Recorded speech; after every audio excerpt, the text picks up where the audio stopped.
دیکھیے، میں شہباز صاحب یا جو راجہ ریاض صاحب ہیں ان کی ترجمانی یا ان کے فیصلوں کی وضاحت کرنے کے لائق تو اپنے آپ کو نہیں سمجھتا، لیکن میں آپ کو یہ بتاتا چلوں کہ جب شہباز شریف صاحب خود وزیر اعظم بنے تھے تو انہوں نے سلیم صافی صاحب کے ساتھ ایک انٹرویو کیا تھا، اور اس انٹرویو میں بھی انہوں نے میرا اور جام کمال کا ذکر کوئی لگ بھگ 1.5 سال پہلے کیا تھا۔ تو 1.5 سال پہلے اگر ایک مخصوص رائے کے تحت وہ مثبت یا منفی اس کو چیک کیا جا سکتا ہے،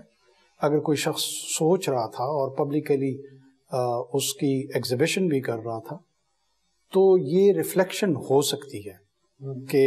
اگر وہ سوچ رہے ہوں کہ یہ کانسٹیٹیوشنل کنٹینیوٹی کی جو یہ آرڈر ہے اس میں اگر کسی چھوٹے صوبے سے کسی فرد کو کنسیڈر کرنا چاہیے تو شاید ان کے ذہن میں میرا نام کافی عرصے سے موجود ہو، لیکن لسٹ میں نہیں تھا جو اپیرنٹلی میڈیا پہ آئی۔ دیکھیں، وہ لسٹ نہ تو مجھے پتا ہے کہ کوئی ایگزسٹ کرتی تھی، نہ مجھے یہ پتا ہے کہ یہ کوئی فارمل لسٹ تھی۔ ہاں، میڈیا پنڈتس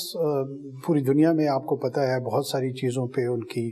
پریڈکشنز ہوتی ہیں، پروجیکشنز ہوتی ہیں، کچھ درست ہوتی ہیں، کچھ درست نہیں ہوتی ہیں۔ میں نے ویسے اس میں کوئی خاص دلچسپی لی نہیں تھی۔ مجھے بہرحال 1 ہفتے 10 دن قبل اس فیصلے کے اس طرح کا پیغام آیا تھا کہ آپ ذہنی طور پر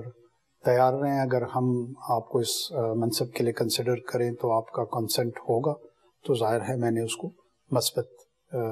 انداز میں جواب دیا تھا۔